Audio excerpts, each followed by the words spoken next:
Bismillahirrahmanirrahim. Assalamualaikum warahmatullahi wabarakatuh dan selamat sejahtera. Dalam video kali ini, kita akan membincangkan soalan 5 peribahasa. Marilah sama-sama kita saksikan.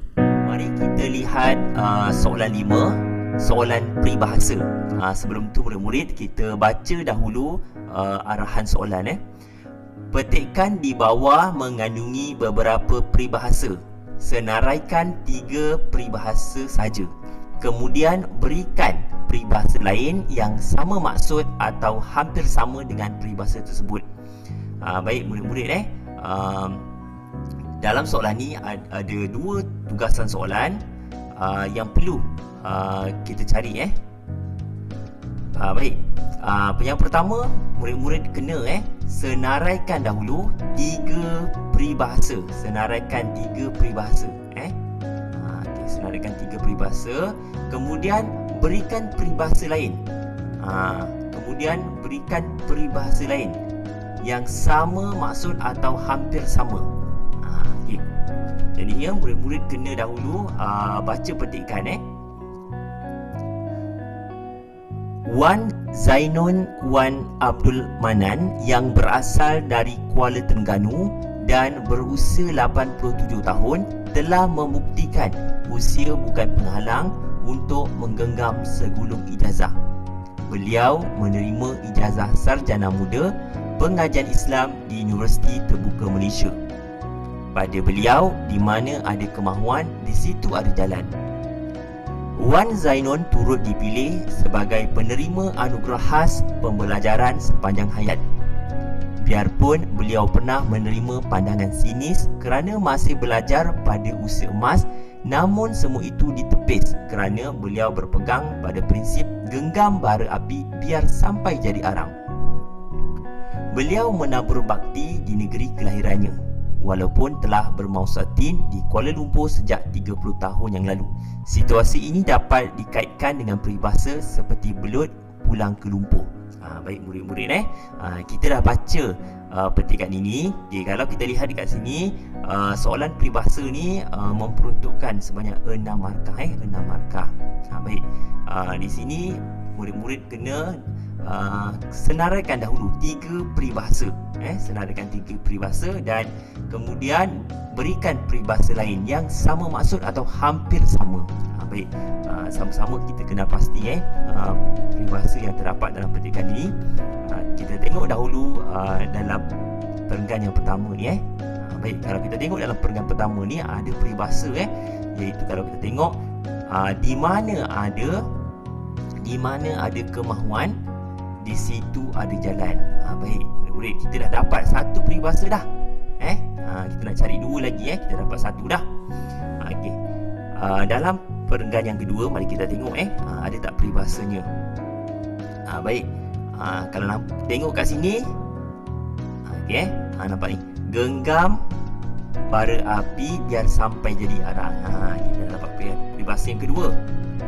Jadi kita buat nombor 2. Okey. Jadi kita cari lagi 1 peribahasa. Kita cari 1 lagi peribahasa dalam perenggan yang ketiga. Ni. Okey, jadi saya gariskan seperti belut pulang ke lumpur. Jadi kita dah dapat 3. Kita dah dapat 3 peribahasa kat sini. Okey, peribahasa. Jadinya kalau murid-murid telah menyenaraikan 3 peribahasa di sini dengan betul, jadi murid-murid boleh ataupun layak mendapat 3 markah. Jadi kita nak cari lagi 3 markah. Mana nak dapat 3 markah tu? Kita kena cari peribahasa yang sama maksud atau hampir sama dengan peribahasa yang kita gariskan ini. Jadinya kita nak beri peribahasa lain. Jadi kita kena tahu dahulu apakah maksud peribahasa ini. Maksud bagi peribahasa di mana ada kemahuan, di situ ada jalan. Maksudnya setiap keinginan yang ingin dimiliki akan diusahakan sehingga berjaya. Itu maksud dia. Jadi peribahasa apa yang sama maksud dengan peribahasa ini? Di mana ada kemahuan, di situ ada jalan. Baik, peribahasa yang boleh kita nyatakan ataupun kita berikan yang sama maksud, hendak 1000 daya, tak hendak 1000 dalih. Jadi kalau peribahasa tu kita dah nyatakan, kita dapat 1 lagi markah. Jadi kita dah dapat 4 markah dah 4 markah.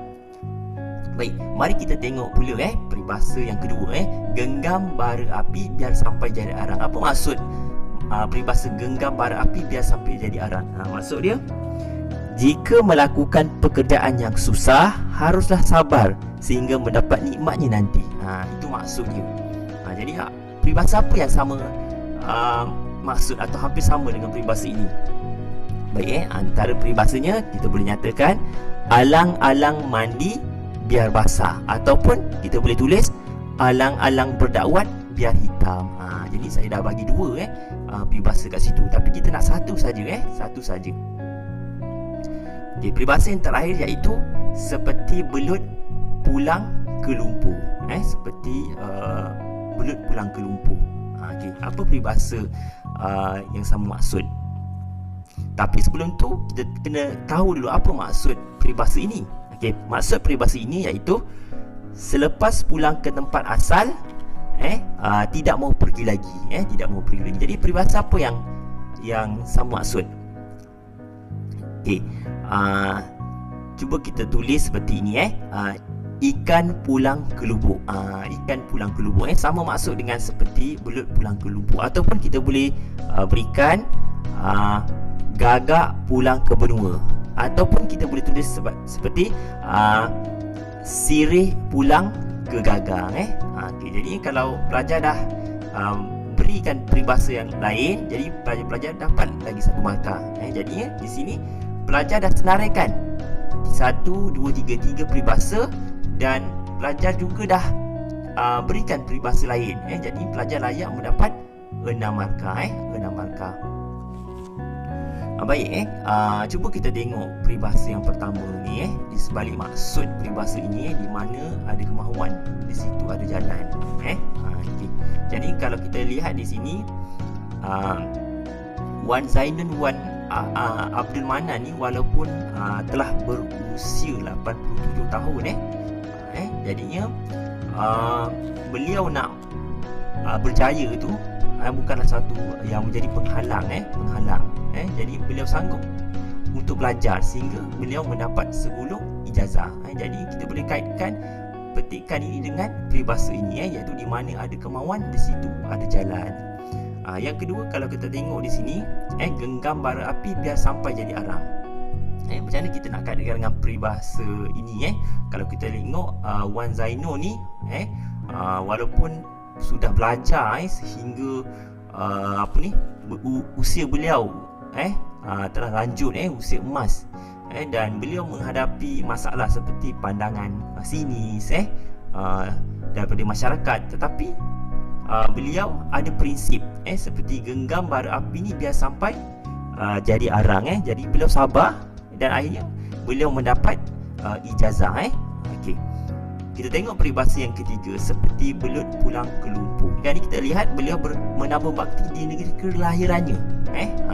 Walaupun beliau dah tetap duduk lama di Kuala Lumpur selama 30 tahun yang lalu.